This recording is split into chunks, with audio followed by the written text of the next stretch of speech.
Bien, bonjour à tous.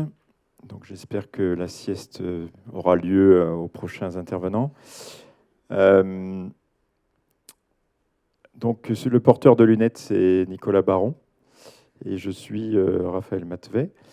Et pour rentrer dans le vif du sujet, j'avais une question à te poser, Nicolas. C'était comment vont tes poules? Alors, je ne sais pas si vous avez tous lu le bouquin ou pas encore.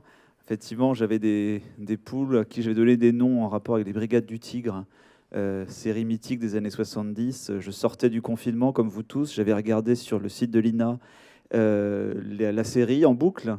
Et les trois poules que j'ai achetées à la suite de la série, je les avais nommées Pujol, Terrasson et Valentin, pour ceux qui s'en rappellent. Et elles vont mal, malheureusement, parce que Terrasson avait déjà disparu, ça vous l'avez lu dans le bouquin. Et depuis, Valentin et Pujol ont également succombé au renard. Donc voilà, c'est la fin de cette histoire des poules. Malheureusement, le renard a été plus fort que les brigades du tigre, toutes trois réunies. Bon, donc ça nous en dit d'entrée long sur le renard et sa capacité à venir interagir de manière assez positive avec ton poulailler et de bien d'autres poulaillers. Est-ce que tu peux nous en dire plus? Alors ouais, effectivement sur la question des poulaillers et au-delà finalement sur la question des nuisances, parce que là on va parler aujourd'hui, en tout cas dans cette intervention, de la question des nuisibles. Est-ce qu'ils sont vraiment des nuisibles ou pas? Et c'est vrai que au-delà de ma petite aventure personnelle d'éleveur amateur et déjà fini de poules, en fait je viens d'un milieu agricole dans lequel mes parents étaient éleveurs de poules, mais eux avec un élevage industriel, comme on sait le faire en Bretagne occidentale. Et j'avais un regard plutôt négatif sur le renard, déjà parce que je portais en moi, comme tout occidental qui se respecte, les fables de La Fontaine, le roman de renard. Donc déjà, il partait avec un a priori négatif. Il y avait bien sûr cette question familiale du fait que le renard, c'était celui qui allait peut-être un jour se faufiler sous les portes et puis venir manger les milliers de poules que nous élevions de façon pas forcément très biologique. Et puis, moi, je suis historien. J'ai fait ma thèse sur les animaux enragés en France, fin 18e, fin 20e siècle. Et parmi les colporteurs du virus rabique, il y a eu le renard de 1968 à 98. Donc, autant vous dire qu'entre mes raisons familiales, historiques, et puis mes travaux de recherche, j'ai plutôt une image négative du renard.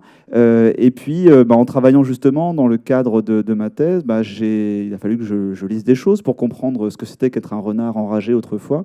Et plus je lisais, et plus je me disais qu'il y avait un hiatus entre ce que j'avais en moi ou que j'avais expérimenté et ce que je lisais et ce que parfois je pouvais croiser dans la campagne.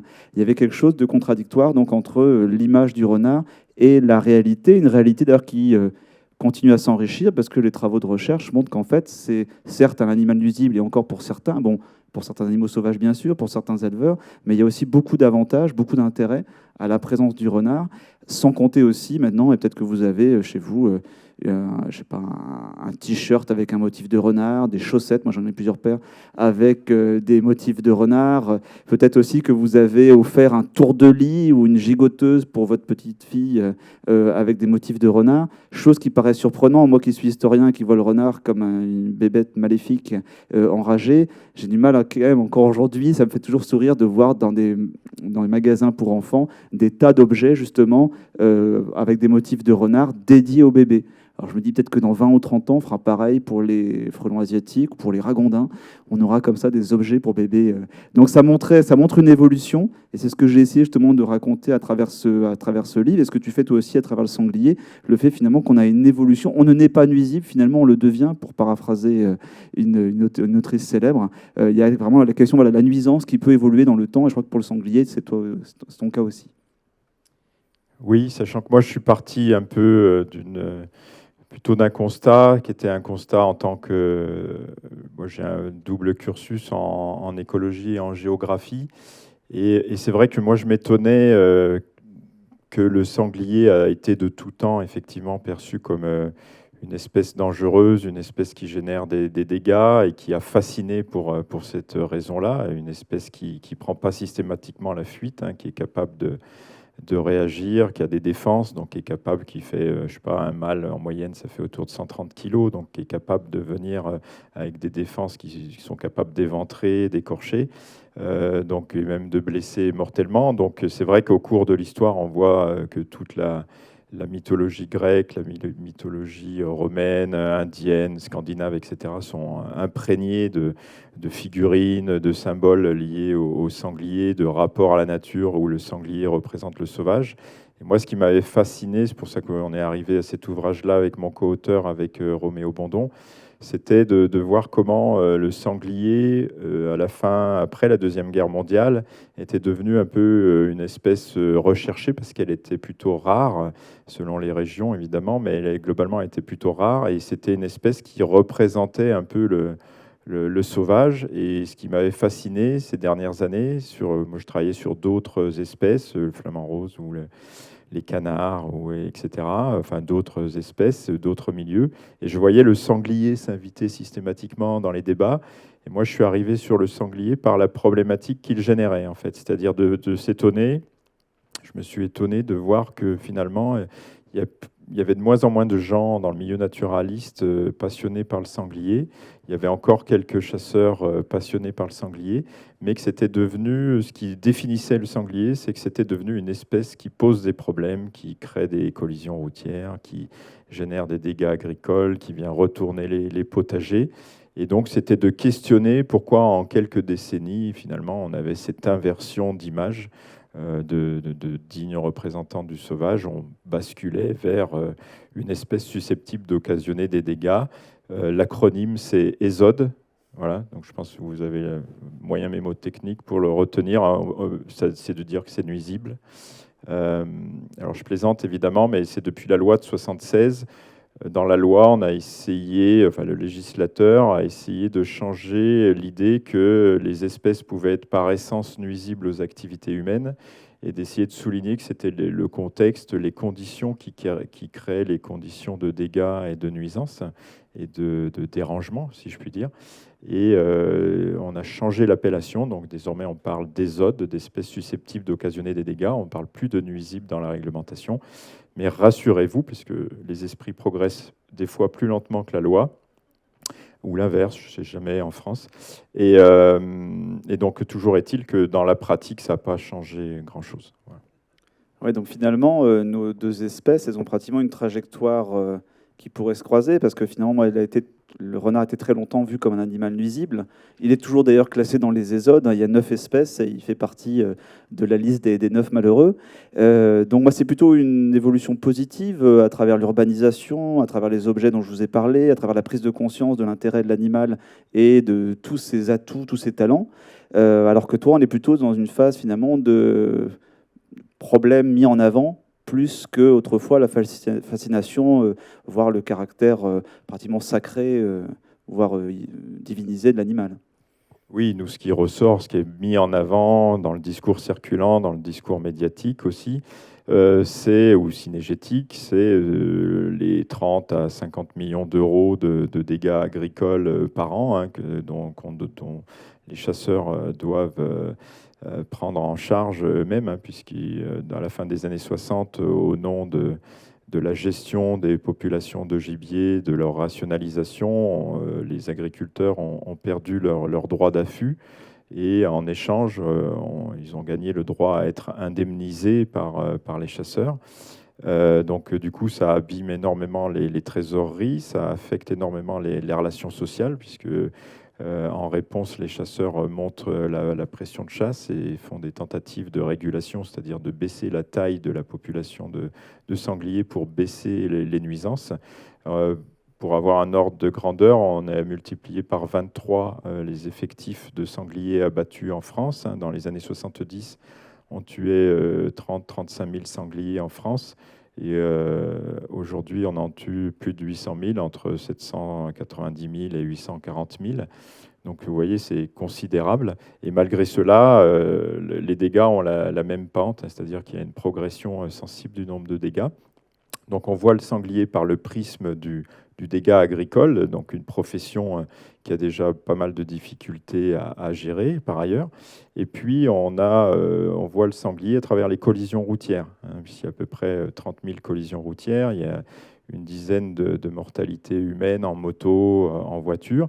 Et plus récemment, j'ai été interpellé par certaines directions régionales de la SNCF. Ça remet énormément en cause. Il y a énormément de collisions sur les voies ferrées, hein, qui abîment les engins, hein, les machines, les tractions. Et du coup, ça peut aller jusqu'à le sanglier tout seul, par sa collision avec les machines, peut aller jusqu'à remettre en cause des contrats entre les régions et la SNCF, parce que finalement, on se retrouve pris entre des usagers qui veulent arriver à l'heure et puis des difficultés logistiques générées par le sanglier. Donc normalement, bientôt, si ce n'est déjà fait, il y a un monsieur ou une madame sanglier qui va être nommé à la SNCF à l'échelle nationale pour prendre en charge le sanglier. Donc on voit que le sanglier nous amène énormément vers des enjeux politiques et d'aménagement. Et puis le troisième point, c'est nos potagers, j'allais dire. C'est les potagers, les pelouses, où là, personne ne rembourse, hein. Les animaux sont en res nullius, et donc vos assurances, je n'ai pas de publicité à faire. Il n'y a que la mienne qui rembourse les dégâts. Mais je ne la citerai pas. Non, à ma connaissance, il n'y en a pas qui rembourse les dégâts dans vos cultures, dans vos potagers, vos pelouses. Et ça se multiplie et on a de plus en plus d'arrivées de sangliers en ville. Donc nous, nos programmes de recherche, ils étaient à la campagne jusqu'ici. Et ils travaillaient sur les interactions entre agriculteurs, chasseurs, protecteurs de la nature, espaces protégés. Et maintenant, on suit le sanglier et donc on est en train d'arriver en ville. Et c'est ce qui se passe avec le renard aussi. J'ai vu que c'était assez impressionnant, cette évolution et l'arrivée du renard en ville. C'est vrai, ouais. Le renard, ça fait à peu près 100 ans qu'il est en ville. Alors ça a commencé au Royaume-Uni, autour de Bristol, de Londres, dans les années 30. Alors on ne sait pas très bien en fait si c'est le renard qui est venu en ville ou si c'est la ville qui est venue au renard.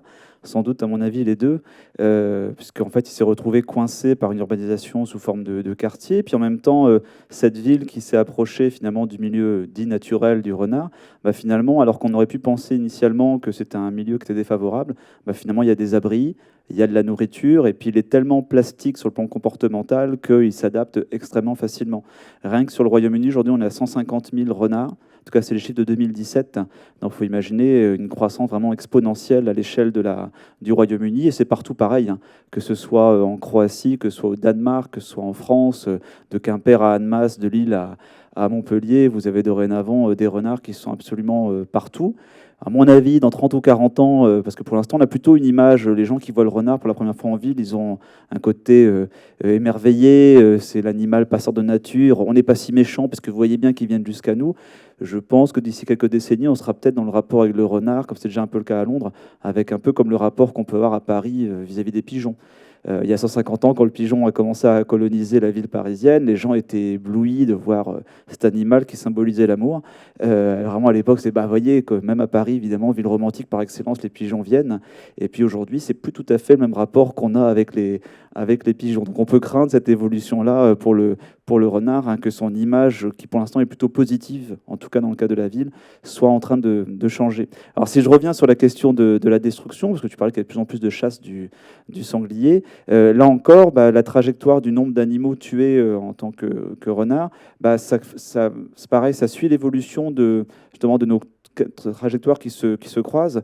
Pour représenter, dans les années 70, on est à peu près à 1 million de renards tués en France, sur une population qu'on ne sait pas estimer. Ça, on n'a jamais réussi à estimer la population totale, peut-être entre 5 et 10 millions, on ne sait pas. Alors de quoi ils étaient tués et pourquoi ils étaient tués? Bah, les raisons principales, hein, c'est les nuisances qu'on lui mettait sur le dos, à savoir la prédation vis-à-vis du gibier, les perdrix, les lapins, même si on n'en avait plus trop à l'époque, à la suite de la myxomatose.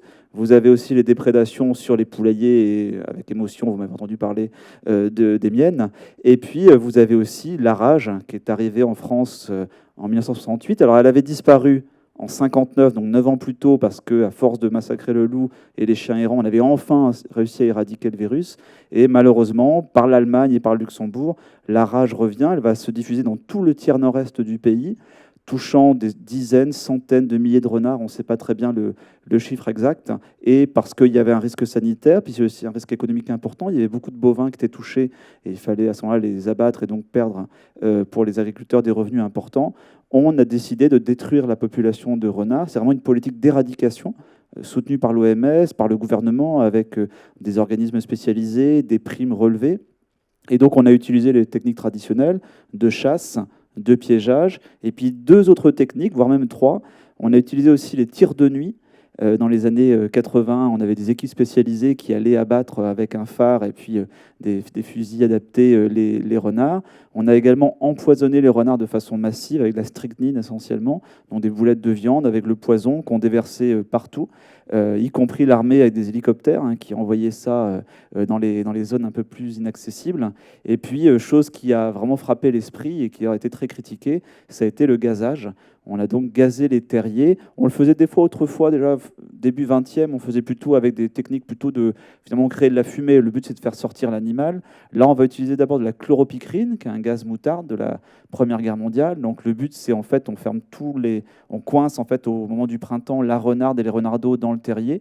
On ferme toutes les gueules du terrier. On laisse juste une ouverte par laquelle on va rentrer le produit avec le gaz. Et comme le gaz est extrêmement toxique, il ronge les yeux, les poumons, etc. Vous avez la renarde. D'abord les renardeaux qui tiennent pas très longtemps, qui sortent. Et puis là, les gars les attendaient à coups de gourdin ou de fusil. Et puis ensuite, la renarde, des fois, au bout de 30-40 minutes, sortait. Mais évidemment, elle avait essayé de tenir le plus longtemps possible. Elle était assez maligne, elle était habituée. Et elle fonçait souvent très vite lorsque le chasseur était un petit peu moins attentif. Et elle échappait. Et donc là, ils vont utiliser une nouvelle technique. C'est l'acide cyanhydrique, qu'on appelle aussi le Zyklon B, de sinistre mémoire pendant la Seconde Guerre mondiale. Et là, donc, on va refermer tous les gueules du terrier. On met le Zyklon B à l'intérieur. Là, les gars, ils sont avec des masques à gaz. C'est des gens de l'ONC, Office national de la chasse. Et puis, ils vont refermer le terrier. Ils vont avancer comme ça, de terrier en terrier, en liquidant des populations énormes de renards, mais aussi d'autres animaux, parce que là, on est sur le renard et le sanglier, mais on attend bientôt l'exemplaire sur le blaireau. Et le blaireau aussi va être une victime collatérale, justement, de cette technique-là. Alors ça va être remis en cause, puisque dans les années 80-90, les mouvements animalistes, les victimes collatérales, même des enfants, il y a 2 enfants qui sont morts en 76 après avoir mangé des boulettes de viande empoisonnées au cyanure, ce qui est absolument interdit, mais ça a quand même été employé. Et là, on s'est dit, on arrête avec ça, donc fin du gazage, fin de l'empoisonnement, fin aussi des pièges avec à mâchoire, et on va utiliser maintenant plutôt le fusil, des pièges avec arrêt, et puis surtout on va utiliser la vaccination qui, 10 ans plus tard, va réussir à éradiquer totalement le virus de la rage. Et c'est ce qui fait aussi, je pense, que l'image est devenue positive du renard aujourd'hui, c'est parce que finalement on est passé d'un animal qui était susceptible de transmettre une des pires maladies, parce que pour bien travailler, longtemps travailler sur cette maladie, c'est vraiment une maladie absolument atroce. C'est une maladie donc qu'elle pouvait transmettre, donc une image très négative. En plus, on avait beaucoup de gens dans les campagnes qui élevaient des poules. Et maintenant, finalement, un animal qui, même s'il y a encore des maladies, représente quand même un risque moins important pour l'espèce humaine. Et ce qui, à mon avis, joue aussi dans le côté plus positif de l'image du renard aujourd'hui. Ouais, ce qui est fascinant dans l'histoire du renard, mais comme du sanglier, c'est ce qu'on est capable de faire aux animaux et ce qui en retour ils nous font faire en fait. Et ça prend toujours, dès qu'on se plonge sur ce simple jeu de questions, c'est tout de suite assez abyssal et passionnant à explorer. On le voit avec le cas du renard. Dans le cas du sanglier, moi, ce qui m'a assez impressionné, c'est sur les causes, comment on essaye d'expliquer, parce que souvent, dans le discours circulant, s'il y a tant de sangliers, c'est la population des chasseurs qui est systématiquement stigmatisée pour dire c'est la faute des chasseurs ici et là. Alors ça peut être vrai dans certains territoires, mais ce n'est pas vrai partout. Et comme souvent dans les questions environnementales, c'est toujours multifactoriel. Et donc là, il y a un jeu, une combinaison au fil de l'histoire de 4-5 causes premières. La première pour le sanglier, c'est la disparition de son principal prédateur, donc à savoir le loup.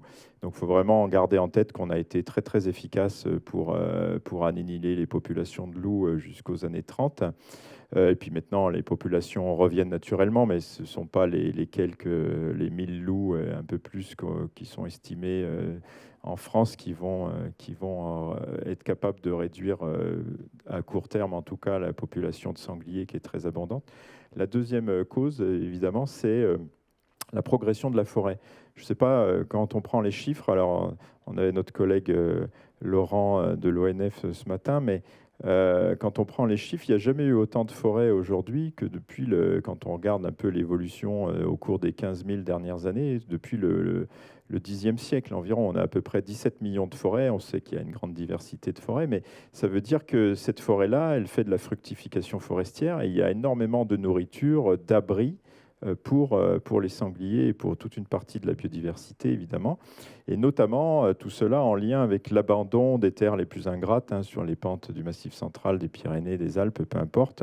Et puis, associé à ça, on a la simplification des paysages agricoles, l'intensification, l'arrachage de haies, hein. Je rappelle qu'aujourd'hui, toujours, on arrache plus de haies qu'on en replante. Donc il y a aussi ce bouleversement du paysage agricole qui est devenu extrêmement accueillant pour les populations de sangliers, puisque si l'agriculture française, on claironne souvent, hein, est la première agriculture européenne avec 18% de la production agricole européenne, agroalimentaire.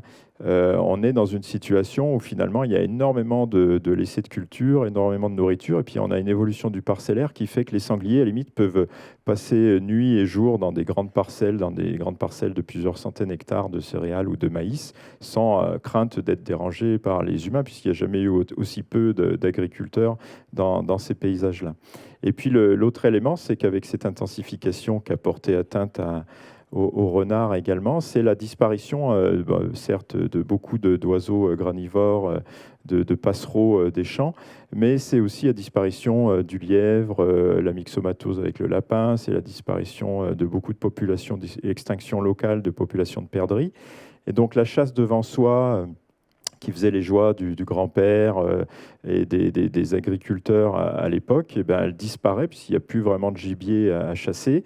Et là, dans les années 60-70, les institutions cynégétiques nationales, ce qu'elles vont promouvoir, c'est plutôt que tous les chasseurs raccrochent le fusil, parce que finalement, dans la campagne, il n'y a plus grand-chose à chasser, c'est d'essayer de promouvoir la chasse au gros gibier. Et donc, on va essayer de promouvoir. Et donc là, on va avoir une espèce d'accompagnement zootechnique par l'Office national de la chasse à l'époque, par l'INRA et les chercheurs. Et donc, on va essayer de comprendre comment on peut avoir un territoire giboyeux en sanglier, donc élever du sanglier, comment on lâche du sanglier, comment on nourrit du sanglier, comment on le maintient sur un territoire, comment on l'abreuve, et puis comment on le chasse. Donc, développer des pratiques conservatrices qui permettent de garder les géniteurs, les plus beaux reproducteurs, pour s'assurer d'un bon niveau de recrutement. Et de ce fait-là, on va transformer les chasseurs en chasseurs gestionnaires qui gèrent un capital de gibier, un cheptel de sangliers. Et on va leur demander de chasser, d'éviter de tirer les gros mâles, les grosses femelles, etc., pour pouvoir gérer au mieux leur population de gibier. Et ça va être un succès incroyable, puisque on a ce paradoxe, hein, en France, quand vous vous promenez, vous avez les médias qui vous disent c'est la crise de la biodiversité, la 6e crise d'extinction. C'est vrai, c'est avéré, c'est très bien documenté, on connaît très bien les causes. Et puis à côté de ça, quand vous vous promenez dans la campagne en France ou dans les Alpes ou ailleurs, vous êtes tout de suite survolé par les vautours, vous avez des bouquetins, ça n'a jamais été aussi facile de voir du cerf, etc. Moi, j'ai encore des muscles douloureux de nombreux affûts quand j'étais plus jeune, pour pouvoir voir des chevreuils, des cerfs, etc. Là, maintenant, en voiture, presque, selon les endroits, vous pouvez les apercevoir sans même arrêter le moteur. Donc, du coup, on est dans une situation un peu paradoxale, c'est-à-dire qu'on a énormément de cette grande faune qui revient et qui crée peut-être de la dissonance cognitive dans le grand public ou même chez les décideurs sur qu'est-ce qu'il faudrait faire.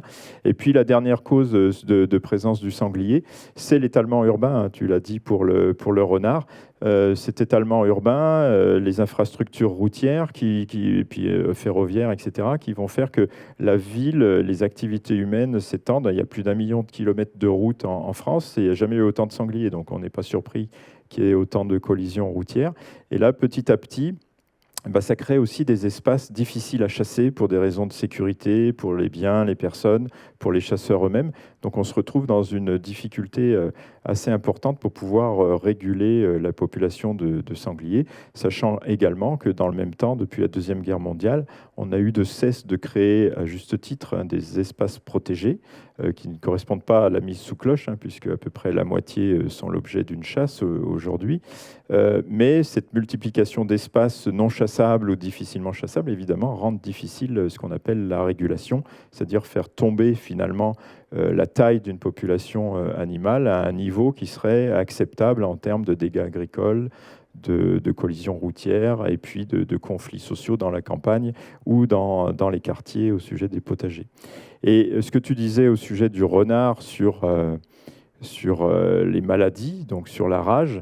Actuellement, on a un peu le même phénomène aussi sur le sanglier avec la peste porcine africaine qui est arrivée en Géorgie il y a en 2006-2007, j'ai plus les dates en tête. On demandera à François Moutou, je crois, qui était là ce matin, je ne sais pas si je le vois, il est là cet après-midi, qui connaît très bien la problématique.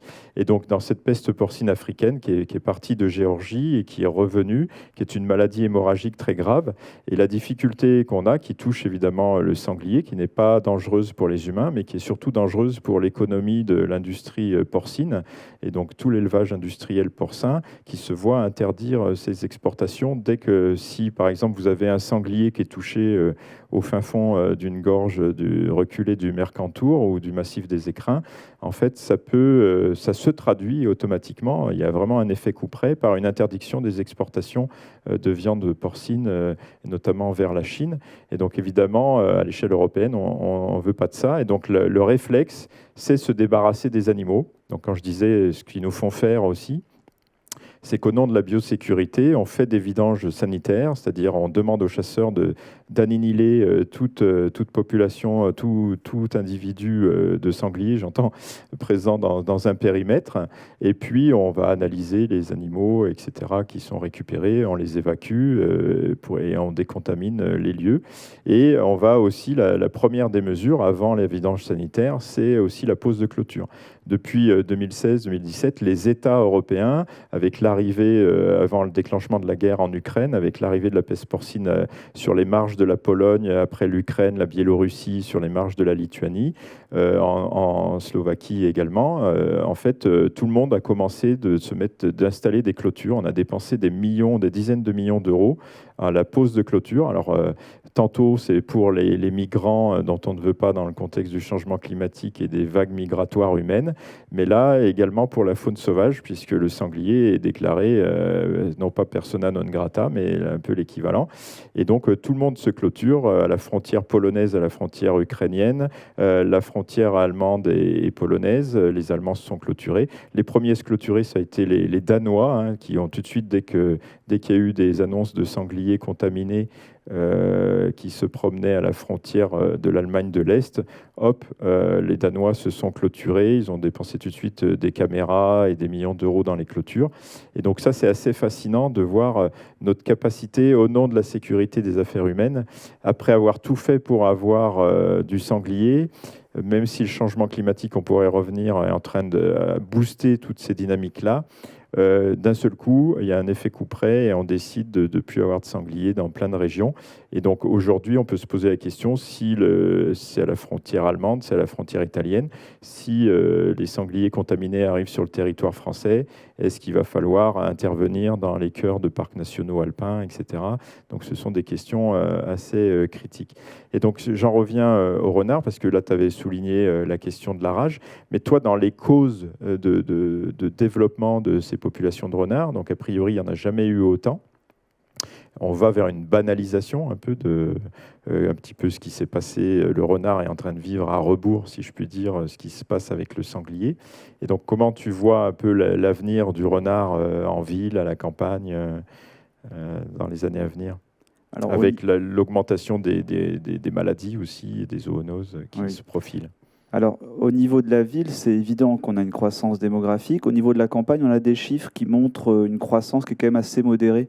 En fait, il faut savoir que le renard, une des raisons d'ailleurs pour lesquelles il a à la fois tenu le choc face à l'arrivée du front de la rage, mais aussi pourquoi ça a duré aussi longtemps, c'est que les renards, ils sont capables, quand vous arrivez à une population qui a perdu 95% de ses effectifs, comme c'était le cas lorsque la rage arrivait dans un territoire, puis vous rajoutez les pratiques humaines, donc il n'y a pratiquement plus de renards, on estime qu'en 2 à 3 ans, la population est revenue à son niveau initial. Ils ont une telle force de fécondité, ils multiplient par 2 leur fécondité, qu'en fait, ils reconstituent très rapidement leurs effectifs.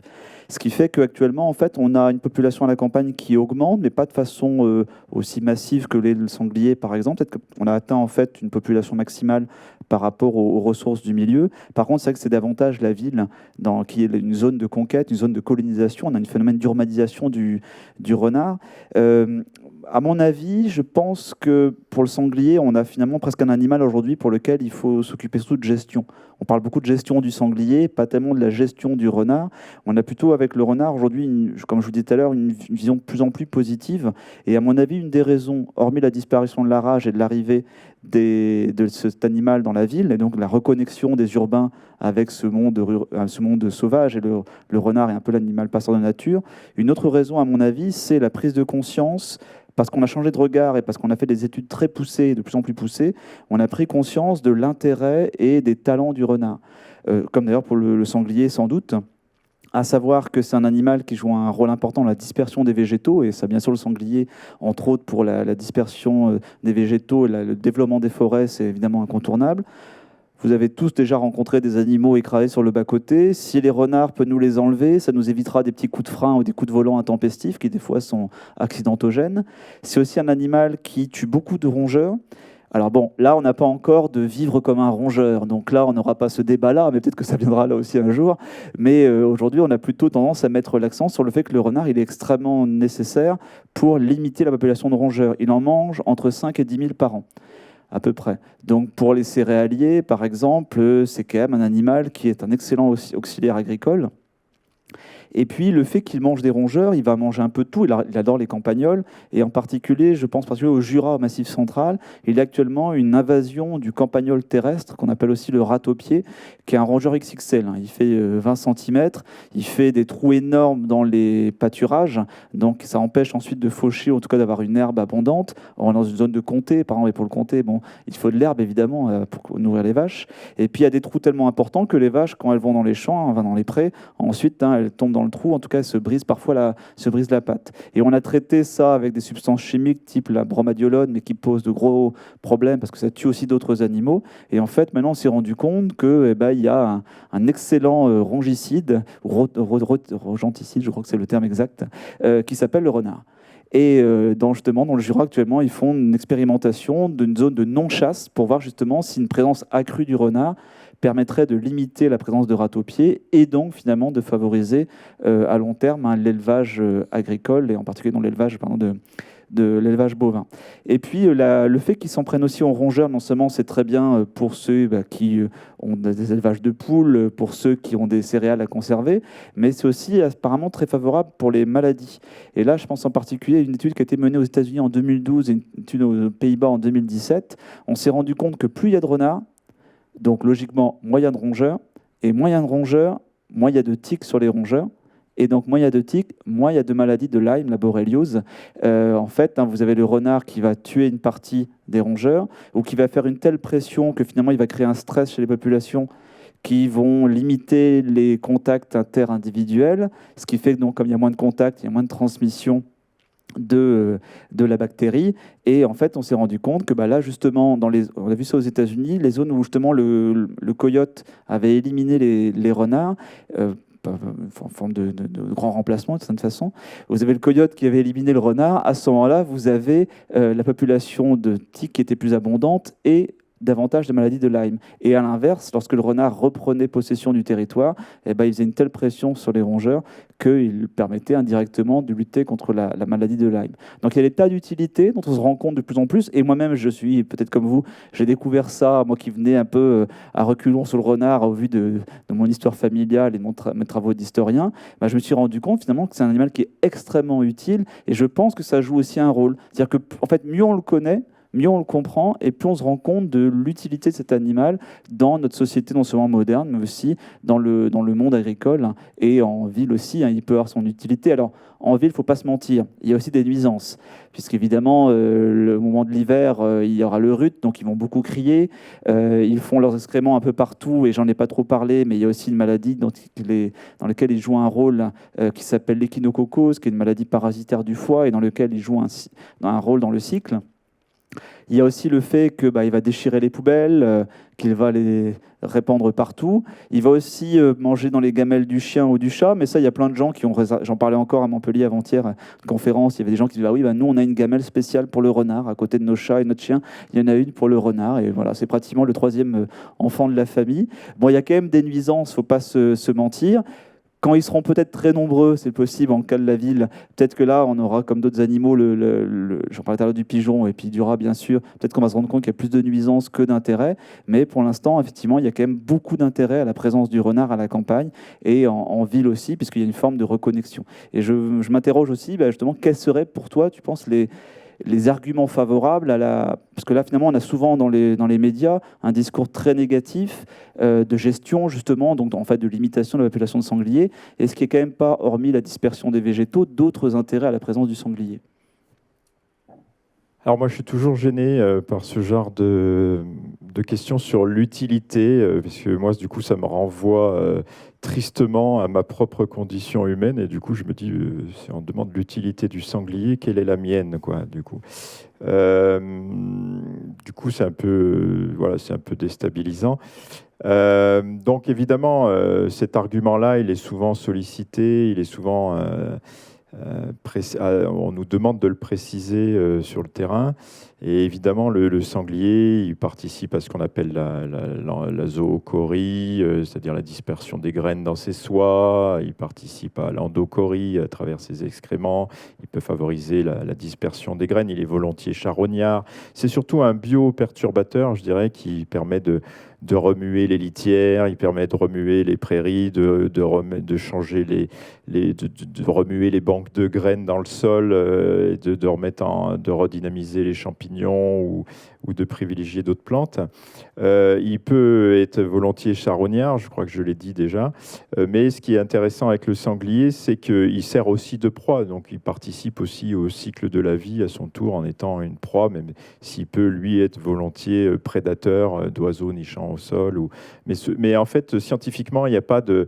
Contrairement au renard, où il y a quand même des évidences scientifiques qui sont amenées régulièrement, le sanglier, c'est encore assez controversé, c'est assez difficile à étudier les avantages et les inconvénients, si je puis dire, du sanglier dans un espace. Moi, je dirais qu'il n'y a pas forcément besoin de ce genre d'argument très utilitariste pour questionner la présence du sanglier. Sa présence peut suffire, se suffire à elle-même, indépendamment des valeurs portées par les humains.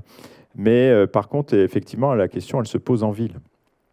Donc les sangliers, ils abondent à la campagne et ils viennent de plus en plus en ville, à Rome, à Barcelone, vous avez vu ça dans tous les médias. Toutes les villes françaises pratiquement sont concernées aujourd'hui. Et comme le renard, et au début, il y a souvent deux événements. Quand on fait les enquêtes en sociologie, il y a soit de l'indifférence, hein, c'est-à-dire bon, au départ on est étonné, et puis bon, après tout, s'il y a le sanglier au bord du boulevard ou le long de l'avenue, c'est tant qu'il traverse pas au moment où je passe en voiture ou qu'il attaque pas mes chiens, c'est pas gênant. Mais qu'il soit là ou pas là, ça me préoccupe guère.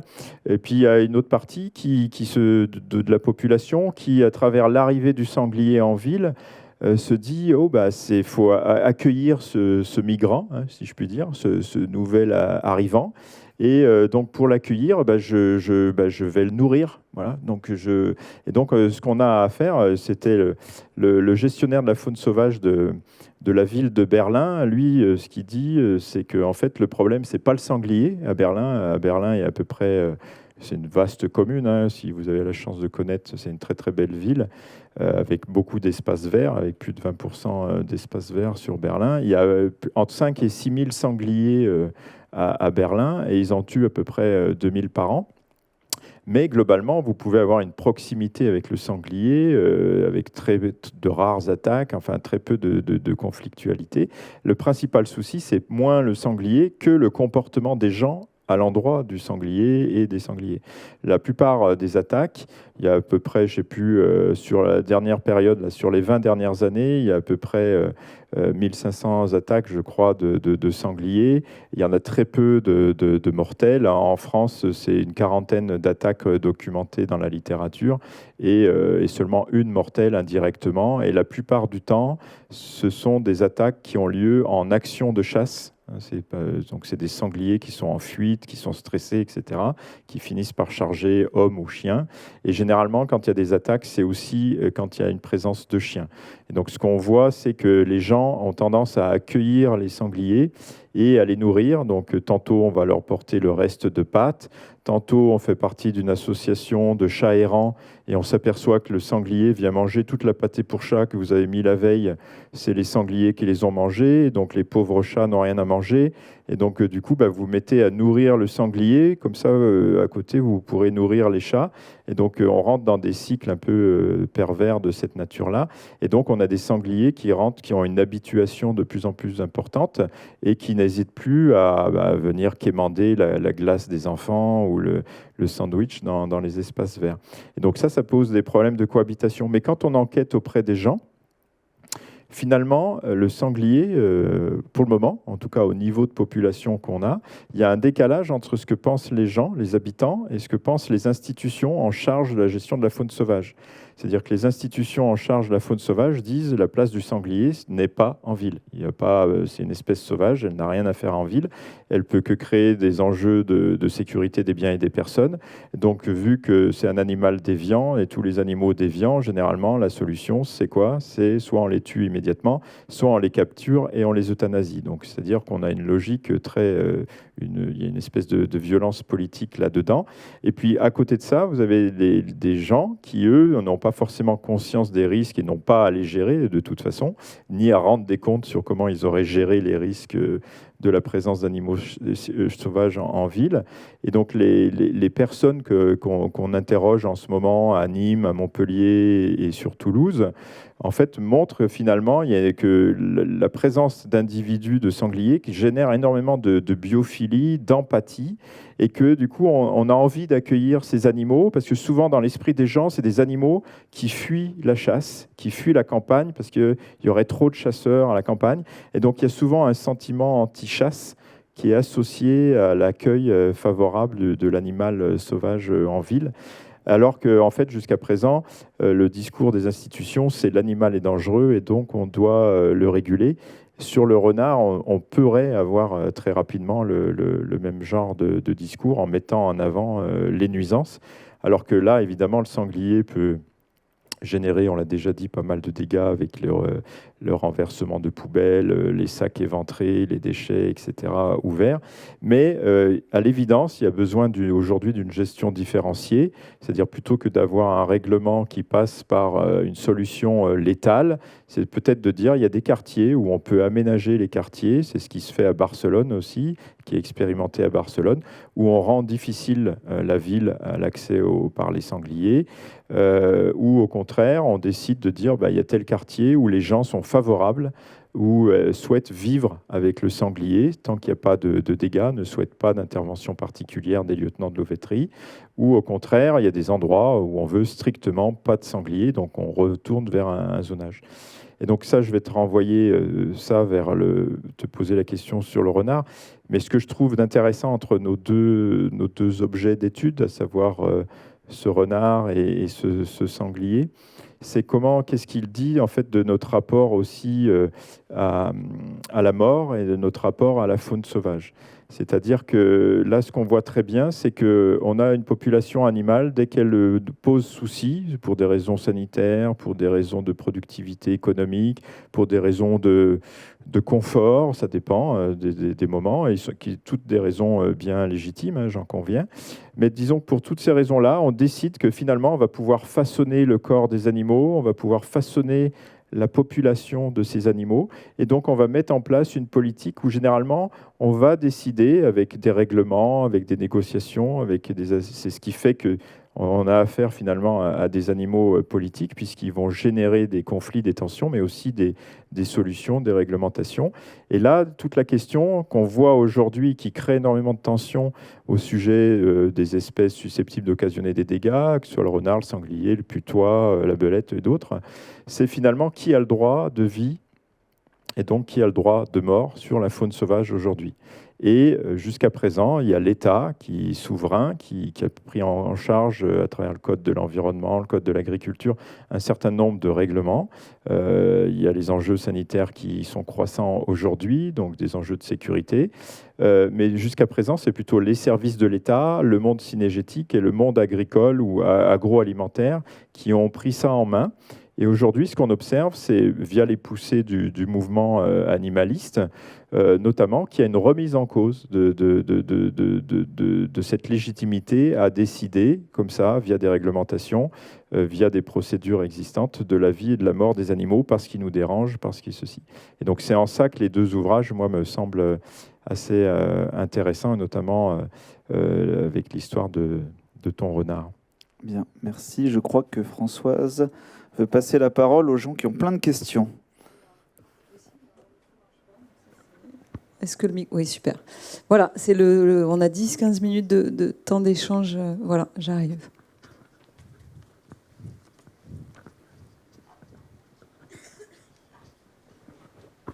Merci. Donc, François Moutou, tout à l'heure j'ai été interpellé par Raphaël, mais je ne vais pas revenir sur la peste porcine africaine, c'est pas très rigolo. Mais ce que j'aimerais dire, c'est que là, on parle, j'allais dire, gentiment entre nous de sujets intéressants et on est globalement assez d'accord. Mais si on parle de l'État et de la réglementation, vous savez qu'en France, dans chaque département, il y a un comité départemental pour la chasse et la faune sauvage qui, de différentes façons, c'est un peu compliqué, décide de ce qui va se passer sur ces animaux, en particulier les fameux nuisibles devenus ésodes. Et là, c'est vraiment différent. Vous avez une majorité de gens qui représentent le monde agricole et le monde de la chasse, et je ne sais pas quel mot employer, mais qui sont hermétiques aux données scientifiques. Ce ne sont pas des réunions scientifiques, ce sont des réunions où chacun expose son point de vue sans écouter l'autre. Et si l'autre n'est pas de son avis, on l'insulte. C'est plutôt le genre de réponse qu'on a. Et en ce moment, je vois mes collègues qui participent, associatifs ou scientifiques d'ailleurs, qui participent à ces comités départementaux qui ont lieu en ce moment. Et si vous saviez le genre d'arguments qu'on entend et qui se décident, et le paradoxe, c'est que les préfets sont capables de prendre des arrêtés préfectoraux illégaux, qui ne respectent ni les lois françaises ni européennes.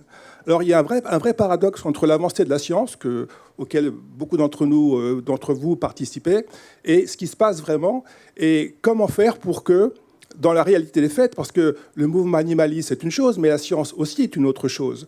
Et quand on a des informations assez objectives, avec des méthodes qu'on peut reproduire, qu'on peut discuter, mais qui donnent des résultats, et qu'en face, on ne veut même pas l'entendre, il y a un moment où ça devient un peu difficile, et ça peut expliquer certaines agressivités qu'on peut remarquer de part et d'autre.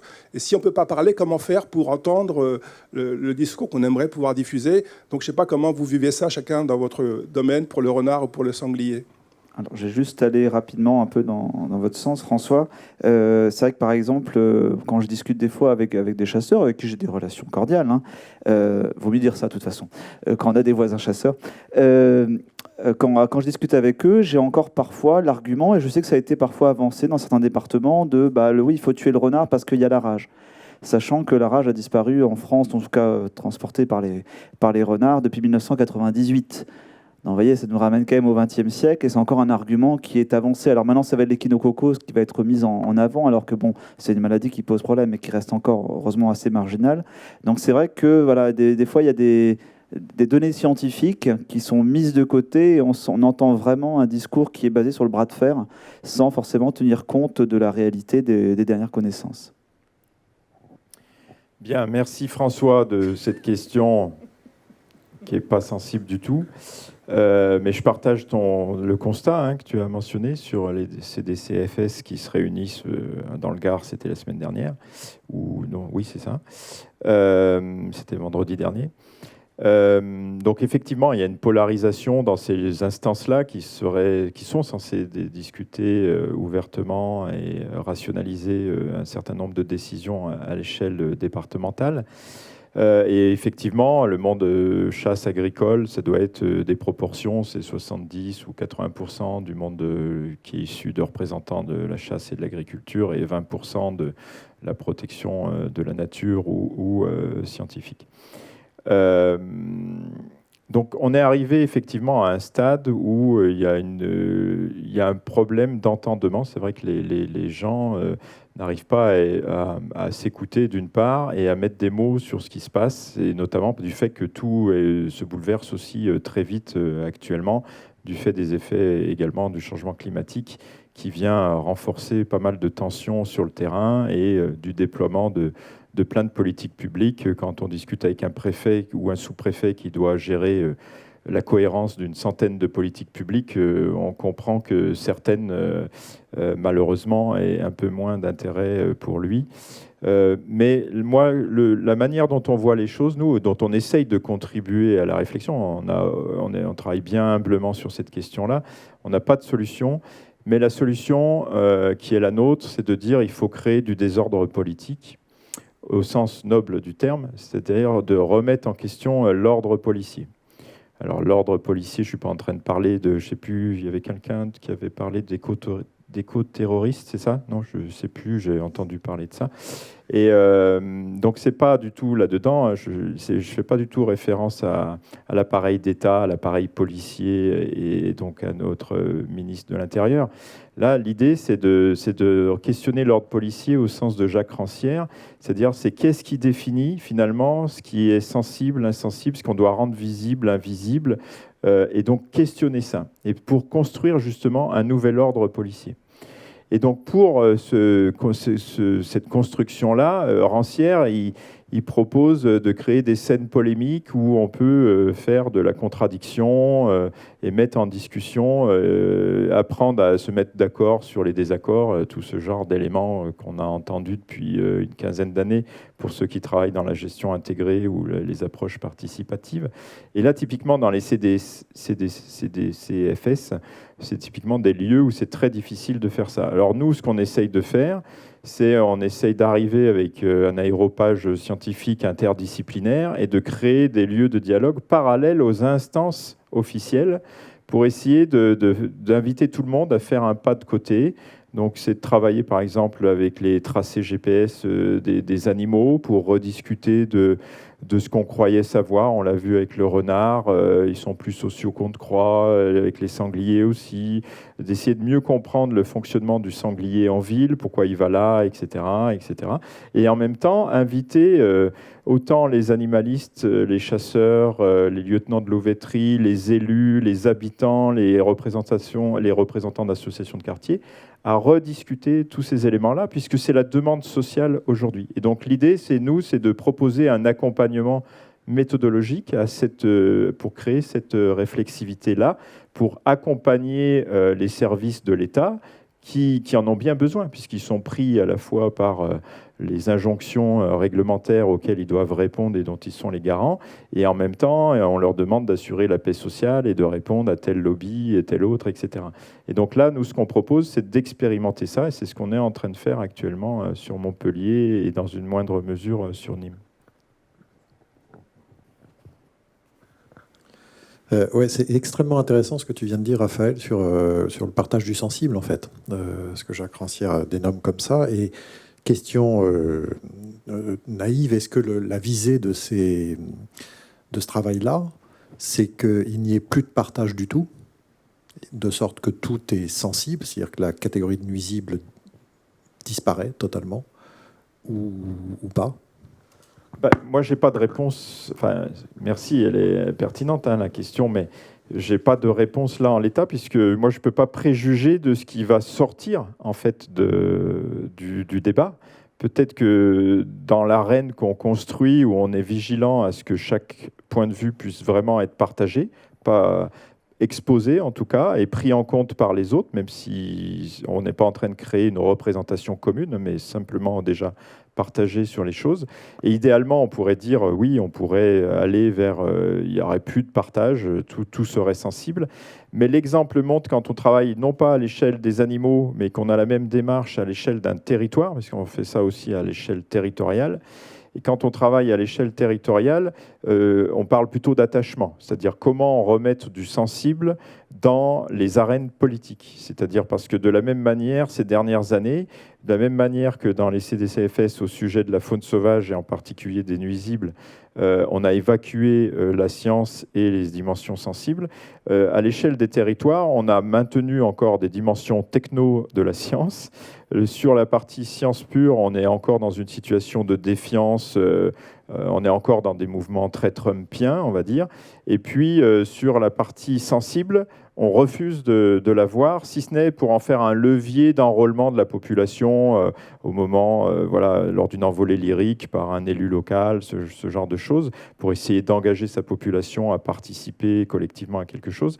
Mais sinon, c'est systématiquement passé sous le tapis, on l'a évoqué ce matin, au nom des critères de scientificité habituels de la science normale, etc. Et donc là, nous, les dispositifs qu'on propose, c'est justement re-questionner ça et remettre les attachements via des enquêtes, mais aussi via du jury citoyen ou du théâtre forum, par exemple. Il y a plein de techniques aujourd'hui qui s'invitent. Et pour le moment, c'est trop tôt pour dire que ça va fonctionner, puisqu'on est en train de l'expérimenter en ce moment, mais c'est une voie qui est explorée. Et puis j'ai bien d'autres collègues qui ont d'autres dispositifs pour cela.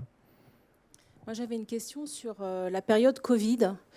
Savoir au moment des confinements, est-ce qu'on a observé des choses différentes sur le comportement des animaux comme le renard ou comme le sanglier, justement sur leur approche près des villes ou même leur interactivité entre eux? Est-ce qu'on a observé des choses particulières du fait qu'il y ait moins d'humains justement qui se promènent dans la nature, par exemple? Je ne crois pas.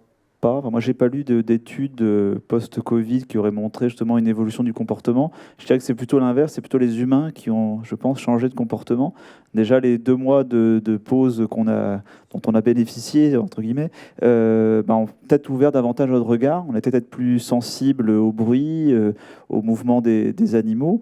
Et je pense que ça a joué encore jusqu'à aujourd'hui. Je pense que justement, il y a des gens qui ont eu un peu une révélation finalement de ces autres vivants finalement qui étaient à côté d'eux et qui ne regardaient pas parce qu'il fallait aller travailler, etc. Et là, il y avait une pause qui, je pense, a permis à certains de s'ouvrir un peu. Ah oui, plus de dégâts, vous voulez dire quoi? Je ne crois pas non plus.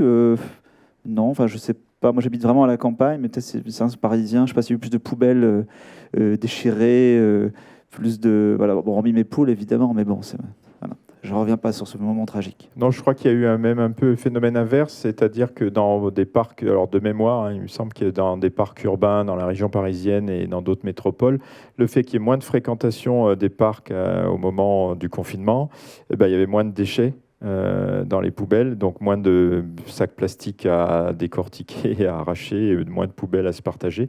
Et du coup, il y a eu moins d'impact pour certaines espèces. Je pense peut-être plutôt aux corneilles, mais Frédéric Giguet pourrait en dire davantage. Après, non, moi c'est pareil, il y a eu effectivement plus de tranquillité dans beaucoup d'espaces du fait de l'intensité des activités humaines qui avait fortement baissé, la fréquentation, le dérangement. Et de ce fait-là, effectivement, il y a pas mal d'animaux qui sont invités plus facilement en ville, ça a été assez bien documenté ça.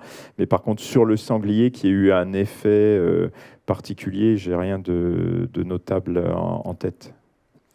Oui, vous avez parlé du nombre de sangliers abattus en très forte croissance.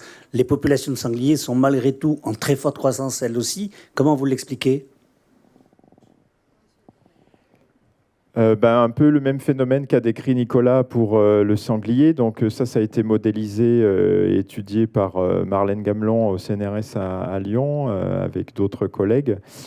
Donc ils ont montré d'une part que en fait, le changement climatique accélérait le processus de mating donc, sur sur la production de glandés. Donc il y avait de plus en plus de glandés massives forestières. On ne sait pas combien de temps ça va durer. Les mécanismes ne sont pas parfaitement connus. C'est l'objet de plein de travaux à l'ONF et à l'INRAE, mais qui du coup produisent énormément de nourriture, extrêmement abondante pour le sanglier. Et donc, ils font que les laits vont en profiter et donc vont grossir plus vite et donc vont être fertiles beaucoup plus jeunes et donc vont se reproduire plus facilement. Elles vont faire plus de jeunes qui auront un taux de survie plus élevé. Donc, le changement climatique là, au cours des 10 dernières années est en train d'accélérer la dynamique démographique du sanglier.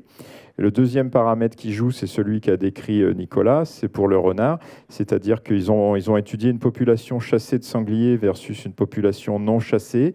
Et quand vous chassez les sangliers, je ne sais pas si je l'ai dit, c'est une espèce longévive, le sanglier. Normalement, ça vit une douzaine d'années à l'état sauvage. Là, selon certains territoires, on peut avoir des sangliers qui ne franchissent pas les 2 ans ou les 3 ans du fait des forts taux de prélèvement, donc n'ont pas le temps de vieillir. Et là, ce qui se passe, en fait, c'est que le sanglier se met à réagir comme une espèce à courte vie et du coup se reproduit aussi. Plus il est chassé, plus il se reproduit jeune et plus il essaye de faire de petits, pour simplifier, pour aller vite. Et donc finalement, on a ces deux phénomènes concomitants qui accélèrent la démographie également et qui accroissent la démographie du sanglier. Donc en pensant à régler le problème, en fait, finalement, on est dans une espèce d'impasse. Et à ça, vous ajoutez, quand vous questionnez tous les biologistes autour de moi, tout le monde dit que la capacité d'accueil, c'est pour ça qu'on ne peut pas parler, c'est vrai que localement, les gens parlent de ça pullule, où il y a une surpopulation, etc. Mais d'un point de vue biologique, on ne peut pas parler de surpopulation pour le sanglier, parce qu'on n'a pas dépassé la capacité d'accueil. La capacité d'accueil du milieu pour le sanglier continue de croître. Et elle est loin d'être dépassée. Voilà. Donc, vous voyez, on est dans une espèce d'emballement. Et vous pouvez ajouter à ça, pour le moment, on met tout sur la chasse. On confond régulation et chasse, alors que dans l'essence même de la chasse et la régulation, ce sont deux approches très différentes d'un point de vue éthique et en termes de pratique. Donc, on a beaucoup de chasseurs qui sont très fatigués de faire de la régulation, donc qui délaissent un peu ces aspects-là. Et puis, l'autre aspect, c'est que les chasseurs sont vieillissants, c'est-à-dire qu'il y a de moins en moins de chasseurs, et la majorité des chasseurs a plus de 55 ans aujourd'hui, et il y en a de moins en moins, alors qu'il faudrait en tuer de plus en plus. Donc on a une inversion des courbes. De sangliers. De sangliers. Il faut tuer de plus en plus de sangliers, tu fais bien. C'était, voilà. Donc vous voyez, la situation, elle est assez compliquée malgré tout, quoi. On estime il y a beaucoup d'estimations au doigt mouillé. Alors, il y en a qui ont le doigt plus long que d'autres, mais globalement, c'est 1,5 de 2 millions. J'ai entendu 2,5 millions, mais en fait, on ne sait pas combien il y a de sangliers en France. Mais voilà. Chers amis, il est l'heure de quitter la scène, en fait. Un grand merci. On va applaudir Raphaël et Nicolas.